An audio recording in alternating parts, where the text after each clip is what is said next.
देश में कोविड-19 से संक्रमित मरीजों की संख्या में तेजी आने लगी है। कोरोना वायरस धीरे धीरे ही सही, लेकिन रफ्तार में है। पिछले 24 घंटों के आंकड़ों को देखें तो 797 नए मामले सामने आए हैं। इस तरह से देश के अलग अलग राज्यों में संक्रमित कुल मरीजों की संख्या 4091 तक पहुंच चुकी है। पिछले 7 महीनों के मुकाबले कोरोना के मरीजों की रफ्तार सबसे तेज है। इस वर्ष 19 मई के बाद एक दिन में सामने आए 797 कोरोना वायरस संक्रमित मरीजों की संख्या सर्वाधिक है। स्वास्थ्य मंत्रालय ने इस बारे में बताया कि 7 महीने बाद भारत में एक दिन में कोविड केसों का आंकड़ा 800 के आसपास पहुंचा है, जबकि केंद्रीय स्वास्थ्य मंत्रालय की ओर से शुक्रवार को सुबह 8 बजे तक जारी किए गए आंकड़ों के मुताबिक 24 घंटों में कोरोना वायरस से संक्रमित 5 मरीजों की मौत हुई है।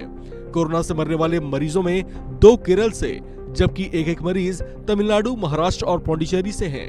देश में इससे पहले सर्वाधिक मामले 19 मई को दर्ज किए गए थे। उस समय एक दिन में 865 संक्रमित मरीजों का आंकड़ा सामने आया था। हालांकि उसके बाद इस संख्या में लगातार गिरावट दर्ज की गई थी।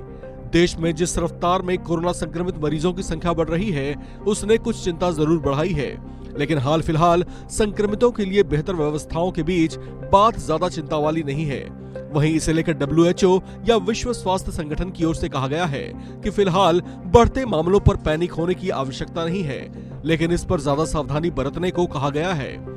ज्यादा भीड़ भाड़ वाले इलाकों और दूषित जगहों पर मास्क पहनने और सोशल डिस्टेंसिंग बरतने की भी हिदायत दी गई है। इसके अलावा अस्पतालों में मरीजों और उनके तीमारदारों के लिए भी मास्क को अनिवार्य किया गया है।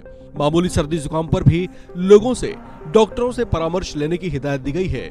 इसके अलावा राज्य अपने स्तर पर भी सावधानियां और गाइडलाइन जारी करने पर विचार कर रहे हैं। इन करीब 4 सालों में ही देश भर में कोविड-19 से करीब 4.5 करोड़ से ज्यादा लोग संक्रमित हुए हैं, जबकि इस संक्रमण के कारण 5,30,000 लोगों से ज्यादा की मौतें हुई थी। हेल्थ मिनिस्ट्री की वेबसाइट के मुताबिक अब तक संक्रमण से सही होने वाले मरीजों की 4 करोड़ 40 लाख के आसपास का आंकड़ा पहुंच चुका है। देश में संक्रमित मरीजों के स्वस्थ होने के राष्ट्रीय दर 98.81% है, जो अपने आप में बड़े सुकून वाली बात है। हालांकि देश में कोरोना के नए वेरिएंट मिलने और संक्रमण की रफ्तार बढ़ने के बाद केंद्र सरकार के निर्देश पर स्वास्थ्य विभाग भी अलर्ट मोड में आ गई है। इसे लेकर देश भर के अस्पतालों को अपने स्तर की व्यवस्था करने और तमाम जरूरी एहतियात बरतने को कहा गया है।